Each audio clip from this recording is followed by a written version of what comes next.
All right, welcome back to our webinar series. It's focused on what bad surveys can do and how they can sink your brand. This is a multi-part series where we're covering at least 100 different things that a lot of organizations or research firms potential pitfalls they might fall into as they're creating and developing customer surveys. Today's portion is going to focus specifically on language and invitations, and we're going to break this one into two because there's a number of different topics that we can touch in this area. Before we get started, we want to do a quick recap of what the entire web series, what its focus is, its objectives, and a little bit of our background. So the goal of this entire series is about enlightenment. It's about showing examples of possible pitfalls that organizations fall into when developing surveys, but more importantly, it's understanding what the implications of those potential pitfalls can be in surveys. And then lastly, it's showing a better way moving forward as you develop or organize different surveys that you're developing. My name's Adam Cook. I'm the Chief Marketing Research Nerd for CraniumTap. CraniumTap is a small marketing research firm that's rooted in the idea of developing grounded and effective and efficient marketing research solutions. A little bit about my background. I've been in the marketing research business for a little over 20 years, lucky enough to have some international recognition, had a number of peer-reviewed published methods in marketing research magazines, and I have professional researcher certification. We can't underscore it enough what's going on in our current business climate. It's obviously a time to start rethinking strategies moving forward for businesses. And that's led a lot of people to start reaching out to their customers and developing surveys. And we see a lot of them going out left and right. It definitely underscores the importance of communicating with your customers and understanding what's important to them and how they make decisions. But again, not all businesses are aware of the potential pitfalls that can come if you're not putting your best effort toward developing that survey. And that brings us to the point of the entire web series. We did this example talking about taking a red pill or blue pill. It's a metaphor from the Matrix movies in terms of understanding what we're going to share here is just the straight truth of what we've seen in our experience and research. We're going to show real examples. Some of them will be a little disconcerting because it's pitfalls that even if I didn't do early in my career, I know a lot of businesses are going to recognize and they may see in their past work. But it all ends with the idea of it's not really your fault. So even if you've done these things or you've been around it, it's not because of your knowledge base. It may not be your experience field. I've been doing this 20 years. And it's something I've aggregated as a skill over years and recognized, and you can't expect people who are developing their own surveys or people who work in marketing departments and their concentration is in marketing research. But then it's other people sort of outsourced to other consultants and research firms as well. Now, the expectation is that they should know these things. But this type of information will arm you with the right insights so that when you're even paying firms to do this, that you can catch it before it happens. So at the beginning of the intro of the webinar series, we really touched on there's three key success factors when it comes to developing customer surveys. It's all about one, the user experience. That's the most important thing when developing a survey. Two, it's making sure that the survey is going to create actionable insights. And third, it's obviously important that it has a positive impact on your brand. And all these things work together, which we'll touch on a little bit, but there's a number of contributing factors to all these things: in user experience, actionable insights, and a positive brand impact. And that's survey language, it's the in introductions, the design of the survey, the language specific within questions, and you're talking about different types of question types or designs that you use. And then lastly, the analytical approaches. And we're going to cover that throughout the entire webinar series. And this is just one small portion we're touching on today. But in the end, like I said earlier, all these things work together. The user experience impacts actionable insights and the positive brand impact. And having actionable insights is directly tied into creating a positive user experience and obviously the positive brand impact. They all work together. So let's get to it. First part of language and invitations. I'm going to start, and this is part of 100 tips. This actually is tip number 2. Always keep in mind with your language in any survey, invitations are throughout. This survey is to benefit the customer, not you.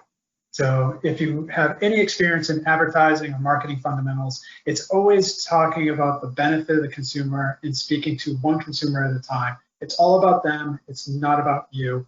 You don't want to come off as self-serving and it's like, this is for you, because ultimately it isn't, because you want to create a better brand experience and a better customer experience. Make sure that comes out in your language. So here's an example, an actual example. We converted some of the names of the players in this instance, but this was an invitation. Dear business leaders, we need your participation. I'm just going to stop right there. You don't even need to read the rest of the sentence. That's not how you open up in communications. It's immediately focused on the we need. It seems minor, but again, all these things add up. It's just a subtle shift in the language. Make sure you're speaking to the person. So we just show an example here of a solution, just shifting it to your participation in the following. We don't even mention us in the sentences. Try to avoid using we, I, or us. It's all about you, you, you. Another example, this is actually further within that same survey that we pulled as an example. It asks a question of what support could the survey sponsors, and there were a number of sponsors for the survey, provide that would be most helpful to you right now? And then there was a scale question attached. The part of this problem, again, you can see it's talking about the sponsors. It's not focused on the respondent or the consumer in this instance. That shift in language is not something we're looking for. And when this shows up in the middle of a survey, it almost feels like an advertisement. We know how people feel about, basically pop-up advertisements, especially in the survey experiences. It's not exactly a positive experience you want to convey. So what's the solution? It's literally just ask, how valuable would you consider the following resources or services during this COVID-19 crisis? You don't have to mention the sponsors. None of that's necessary. It's literally evaluate, and you'll get the information you need. It's direct, it's to the point, no need. Then we're moving on to tip number 3. So this is the second one in this portion of the webinar. It's, introduction communications need to be clear, to the point, simple, and ultimately will help the customer understand where their bearings are in the survey. It really comes down to, there's like thousands of examples. They're all going to be very different depending on the actual purpose of the survey itself. But this is the thread we try to follow when we're communicating on surveys. The opening should specifically tie into speaking to the customer, how you're going to improve, the service experience, the products, things like that, speaking how it's going to help them and other potential customers. Make sure you touch on the time, the estimated time it's going to take to complete the survey. Be specific about when it closes. And then make sure you have, if there's an incentive built in, that it's a clear incentive and when those communications are going to go out. And just asking people for their honest feedback to reiterate and just start the survey. Clear, to the point, hits on the most important elements of the invitation of the survey. That's usually generally a strong outline to follow. Tip number 4, it's best practice is to try to limit the number of times that you contact your customers. So when I say that, some organizations will send out email invitations saying that a survey is coming and that this is when it's going to open up and you should expect the invitation at this time. It's a fine line and a delicate relationship between businesses and customers. It's usually a best practice to just limit the number of times you're emailing or sending out invitations. So our recommendation is just go straight for the heart. One time, send out the invitation. You can take the survey at that point. Number 5, in terms of maximizing response, the survey invitation needs to come from the business source, not the research organization. So if you're using a research organization and you've requested them to send out the invitation, that's usually not a good practice, because now you're introducing a third party into the equation that the customer has not had experience with in interaction, and they're less likely to respond to that email from another entity that they haven't interacted with before. And it almost in a sense breaks a covenant between you and the customer as a business. You got their emails, that you were given approval to send them invitations or other types of newsletters and things like that, it's all of a sudden handing that over to another organization. That's a lot of risk to do something like that. And again, it's your relationship. You want that communication coming from you all. And then tip number 6, make sure your assessment of the time that it takes to complete the survey is accurate. I'm going to touch on an example here that hits on these 3 tips that I just spoke to. So in this example problem, this was an email that came from an organization that was telling the potential participants that a research organization was going to send an invitation for a survey. I talked about earlier, limit the number of communications. If you're going to have an invitation, just send it. Ask them to participate right there. I don't understand the value of sort of potentially bothering possible customers and saying, hey, this is coming, and then another email is going to come. That's problematic. And then in this intro, it initially indicated that the survey would be an estimate of 5 to 7 minutes. Then a couple days later, the invitation comes from the actual research firm, and then all of a sudden the time changed. So this is likely not instilling confidence with the potential customers that were being engaged with from this organization. And then additionally, within the survey itself, there was language that said, we have received interest from business leaders in setting up virtual communities or discussion forums on various COVID-19 business-related issues. This is where it starts to get really, convoluted. Is that coming from the business or is that coming from the research firm? Because now the invite came from the research firm, but it was on behalf of the business. So you have to worry about how people are answering if they don't know who the source of the information is coming from or the questions that they're asking. So the solution is, it's straightforward. I don't have to give examples here. It's just try to avoid sending any primer emails. Those are usually reserved for like employee surveys where it's a safer bet to have multiple communications with employees, but not necessarily with customers. And remember, this is a relationship between you and the customer. It's all of a sudden bringing in another third party and they're sending in emails. Again, usually not a best practice or a good idea.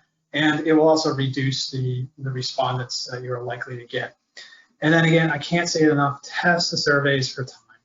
It's to see those numbers changing, I'm suspicious that they were probably still developing the survey and it was adding time. I can also tell you that when I did take that survey that we found, it was actually somewhere between 11 to 13 minutes to complete the survey. And that has a negative impact on the brand. If the expectation is you're saying it's a certain amount of time, and all of a sudden it goes way beyond that, it's not good for the brand. It's not good for the customer or user experience as well. And then that could also impact the results in terms of just like it's exceeding the time, and then people may start rushing through things and not giving their full attention and their honest feedback throughout the questionnaire.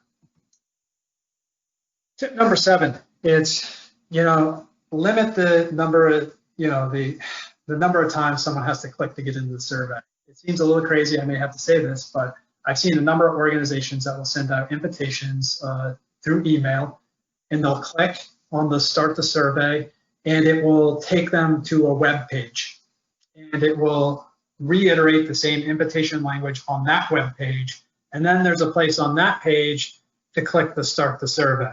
And then you go into the survey, and then you'll find even another little sub-intro within that survey, and then you still haven't started the survey yet. Best practice is just send one email invitation, start the survey when you click.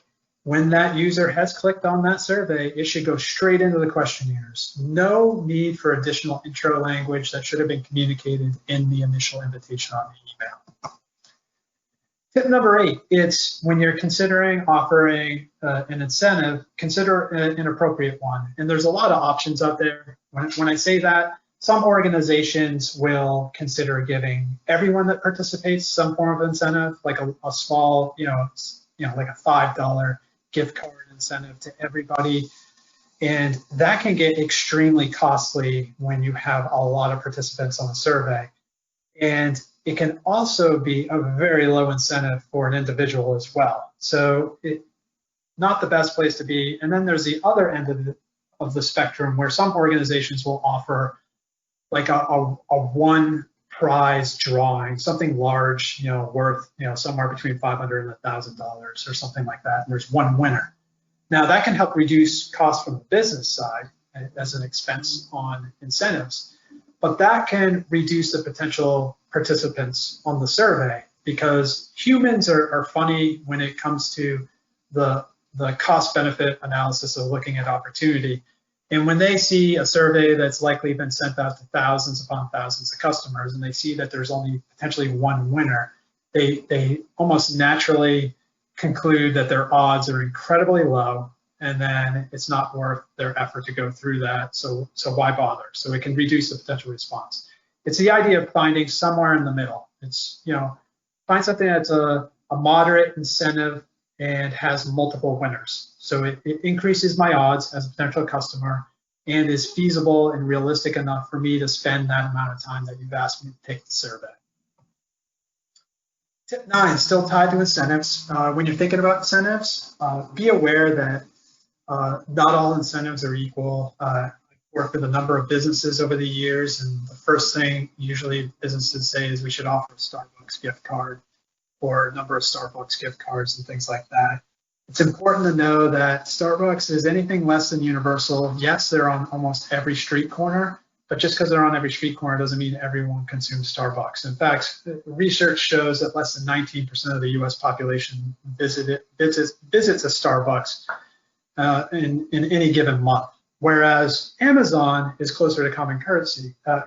It's more than 60% of the US population has been to Amazon within the last month. Always keep that in mind. Obviously, even like some form of Visa Cash, things like that, has more universal appeal. Always be aware of that type of stuff. Tip number 10, it's, minimizing survey length is incredibly important. For some reason, in the marketing research industry, I've heard anything of upwards of like 15 minutes is acceptable. I think that's a bad idea in this society, in this digital age. It's usually try to aim somewhere at the 5-minute mark. Pushing beyond 8 minutes is a lot to ask of consumers in terms of their participation. So do your best to basically keep it under 8, but always aim for 5. The other concern is when you start exceeding like 8 minutes or you've developed a 15-minute long survey, you start to worry about who are the people that actually spent all that time within a 15-minute survey. It tends to be some of the extremes of your customer base. Those who are fanatics about your brand, or those who are incredibly upset about your brand or the experience they may have had with your brand. And that can impact the results. So that's why time is so important as well. And that is huge when it comes to user experience, but it's also huge when it comes to the pool of participants that you're ultimately analyzing the data from. Then tip 11, it's when you're sending out email invitations, it's best to avoid sending out those surveys over the weekend or on Mondays.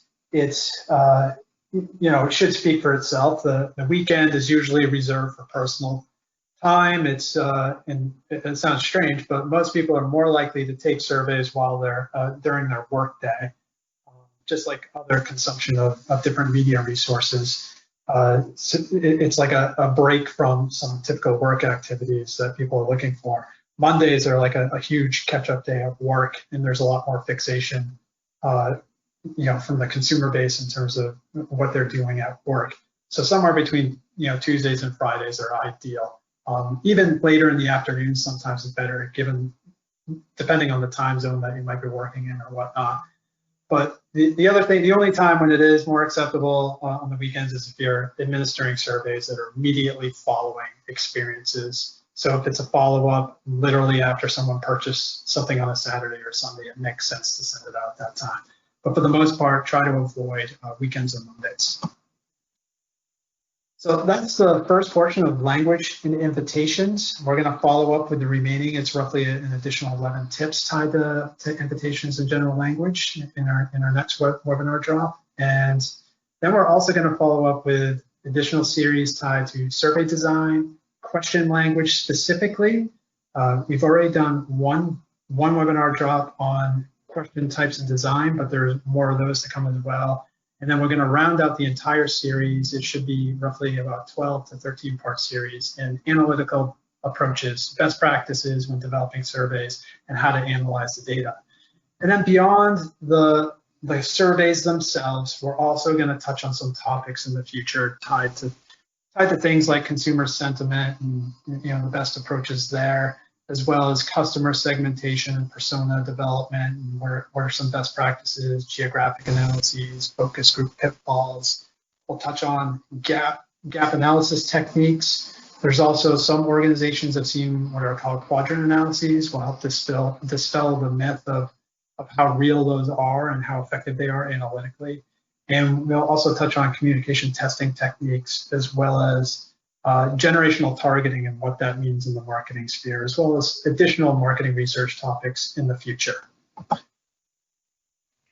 Again, we want to reiterate that a lot of these methods, less so on the language side, but when we're talking about analytical approaches, our stuff is rooted in peer-reviewed approaches that we ourselves have created, and we integrate into the development of our approaches. That's a big part of being progressive and making sure that analyses are stronger, that they create better user experiences, and ultimately have a more positive impact on the brand. So if you've got any questions or you need any help, don't hesitate to visit us on our website at CraniumTap.com or email us directly for any requests. Or if you have a representative that works with our parent organizations, don't hesitate to reach out to them as well. I look forward to keeping the series up over the next few weeks. Thank you.